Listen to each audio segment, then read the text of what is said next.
What's up guys, it's Tom here and welcome to a very exciting Liverpool news video because various journalists are reporting that after Liverpool's brilliant start to the season, Fanzone Sports Group FSG have offered Jurgen Klopp a new big contract which will keep him at Liverpool for another 3 years after his contract expires, so until 2029, which means that after this season we would still have 5 more years of Jurgen Klopp at Liverpool. So this is essentially a 3-year contract extension on his current deal. Let me know what do you think about this news in the comments below. Do you think Jurgen Klopp deserves it? I think it's 100% he deserves it, and he deserves a pay rise. And remember, the last time Jurgen Klopp signed a new contract, it was very early. He still had another 2 or 3 years left on his contract, so this wouldn't be unprecedented. This happened before when he's happy and when he's really like rejuvenated, and it looks like he is by this Liverpool rebuild, because young players and developing a team really excites Jurgen Klopp, and he loves the challenge of the Premier League, which is the hardest, most challenging league in the world. And all the young players coming through, Jurgen Klopp want to oversee their development probably. So if you are excited about this news, make sure to leave a like on this video, subscribe if you are new around here, and help me continue making these videos by donating via the thanks button below the video, or you can subscribe to my Patreon, link is in the video description, and you get additional content, a lot of great stuff on my Patreon, link is in the video description. So the last time Jurgen Klopp extended his contract, he still had another 2 or 3 years left on his contract, and the last time that happened, Jurgen Klopp didn't ask for a pay rise. He said he doesn't need more money, he just wants what's best for the club, Liverpool FC, because he has Liverpool at his heart. He is always thinking about what's best for Liverpool, how he can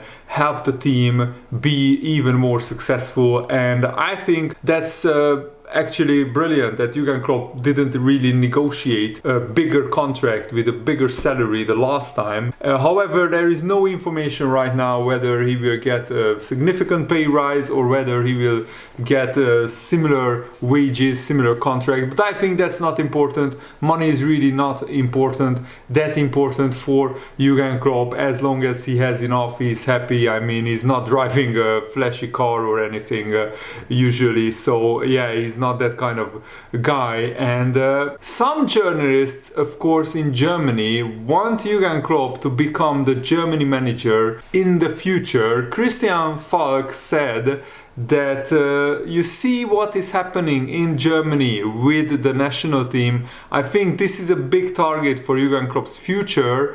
So Christian Falk thinks that Jurgen Klopp won't sign a new contract so early when he still has 2.5 years left on his contract. But Liverpool want and Liverpool need stability and continuity. So as long as Jurgen Klopp is the manager, of course it's brilliant. We are living in a dream world. Jurgen Klopp is the perfect manager for Liverpool. But also Liverpool would want to sort out any uncertainty about Jurgen Klopp's future, and that's why signing a contract early, from Liverpool's point of view, it would be beneficial to all parties, because future transfers, future signings could see that if Jurgen Klopp stays at Liverpool for another 5.5 years, then they would absolutely 100% know, even if they sign a 5-year contract, that Jurgen Klopp will oversee that period and Jurgen Klopp will manage Liverpool and continue to be successful. I mean, look at Arsenal after Wenger left, look at Man United after Ferguson left. It's really dangerous if Liverpool lose Jurgen Klopp. What will happen to the club?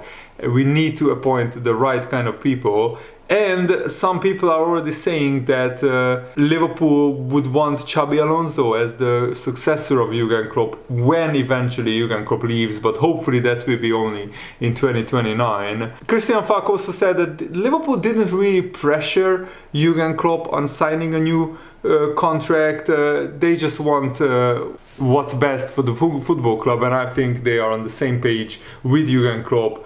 Liverpool, according to Fabrizio Romano, have already a plan in mind who should take over if Jurgen Klopp eventually decides to leave. And Fabrizio Romano argues that Liverpool's priority would be Xabi Alonso if he's still available at the time. However, considering the impressive job he's doing at Leverkusen, a lot of top clubs would want to bring him in. I already talked about it when I talked about Hincapi in yesterday's video. Make sure to check it out if you haven't already.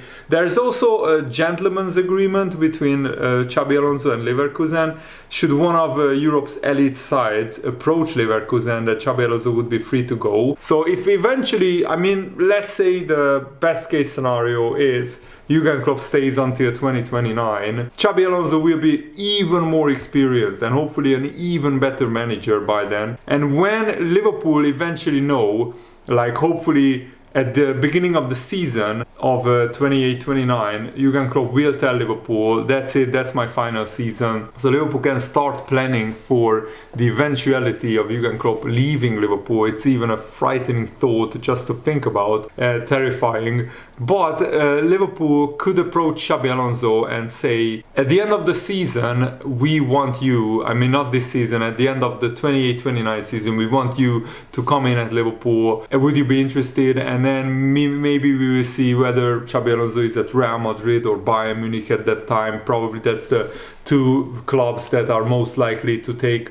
Xabi Alonso on. And let's talk about Thiago, because after he got back into team training, Thiago is very keen to contribute to the Liverpool cause, and he even wants to earn a new Liverpool contract, which is very interesting, and I wouldn't be against it if he has a great second half of the season, if he can stay fit between coming back from his injury probably at the end of December and the end of the season. So between December and May, if Thiago plays regularly, then I would be willing to give him a new contract, because he's just such a pure, world-class, very high intelligence footballer. It's an absolute joy to watch.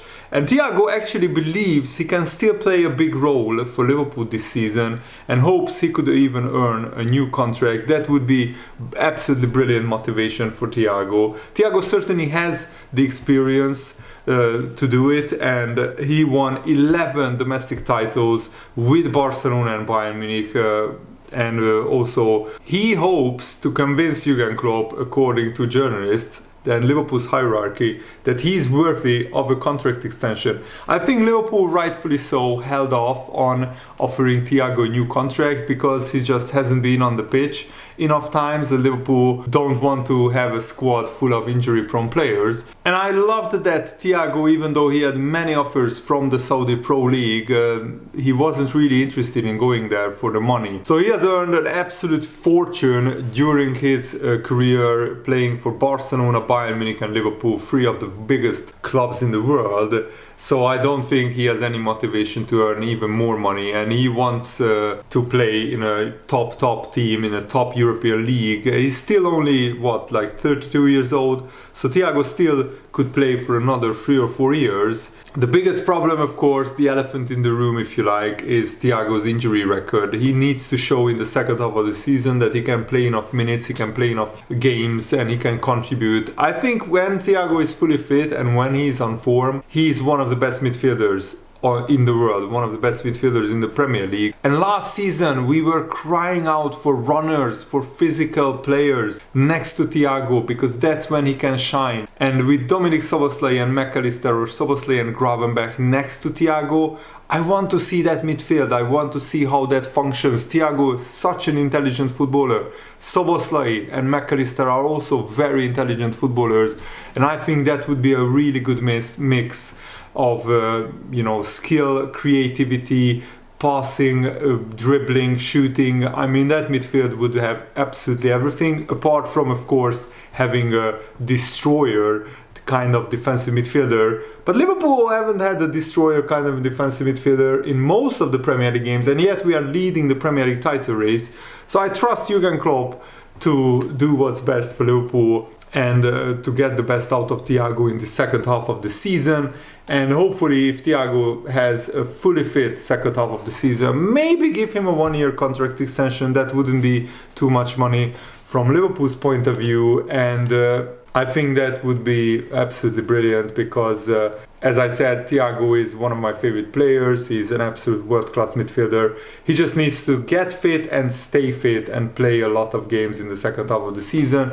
But I think we should only just play Thiago once a week in like the most important game of the week. So play in the Premier League mostly, and in the Europa League maybe Endo or Gravenberch can play, or McAllister in that holding midfield role. And David Ornstein recently reported that Mo Salah still wants to play at the top European league, at the top European club for the next few years. He doesn't really want to go to Saudi Arabia just yet. And Salah's current deal runs until 2025, so another 1.5 years.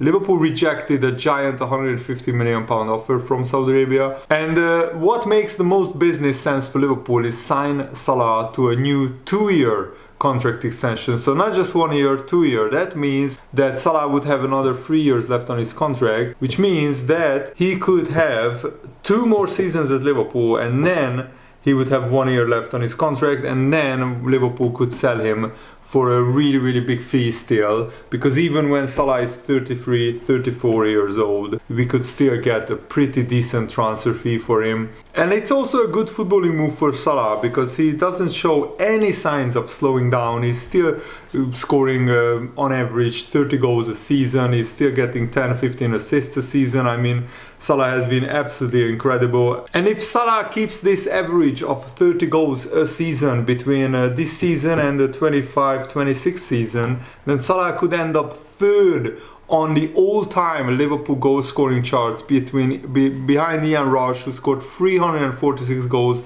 and Roger Hunt 285. Salah could end up around on 270 goals, something like that. Right now, Billy Little is above him with 228 goals, and Gordon Hodgson with 241 goals is third on the all-time top scorers list. Salah is on 200 goals right now, which is still absolutely mind-blowing that he has like 280 goal contributions in 340 games or something like that. Salah could also end up second in the all-time top scorers chart in the Premier League behind Alan Shearer, because Harry Kane has 213 goals, Wayne Rooney 208 goals. If he keeps his average of scoring 23-24 goals in the Premier League per season, Salah could end up on these numbers. Salah could, of course, even exceed these numbers or fall short of these numbers. The future very rarely maps out as we expect, but Salah has been one of the most consistent goal scorers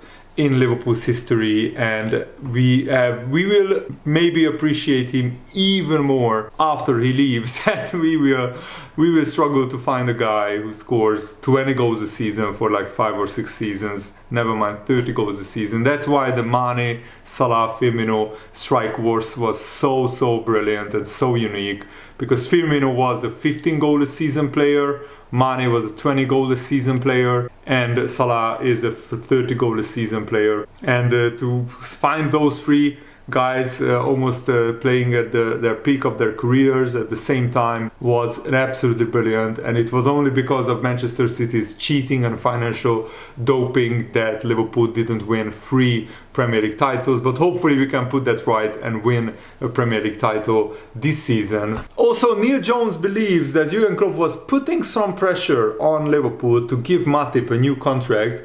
He said, I think what would be the likeliest scenario is Liverpool would give Matip another year on top of his current contract, maybe on reduced terms or based on his performance levels. If you use Van Dijk's prior ACL injury for comparison, you are probably saying Joao Matip won't be back for training until the start of the next season, and then you still need a lot of time to get ready for first team football again. So you could be looking at Matip getting back maybe at November or December of 2024, so almost 1 year from now. The likeliest scenario is Liverpool extends Matip's contract, but on a little bit of a lower salary. It certainly sounds like Jurgen Klopp was putting pressure on the club to look after the player who has spent 7 years at Liverpool. He may not be one of the biggest icons of Liverpool's success, but he tended to be one of the club's better players when fit.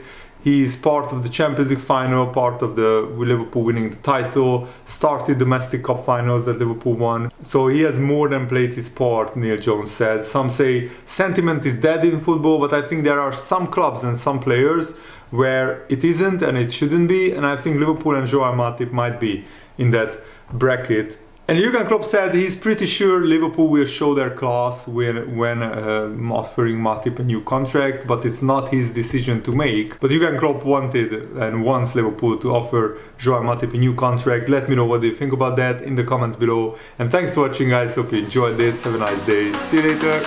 Goodbye.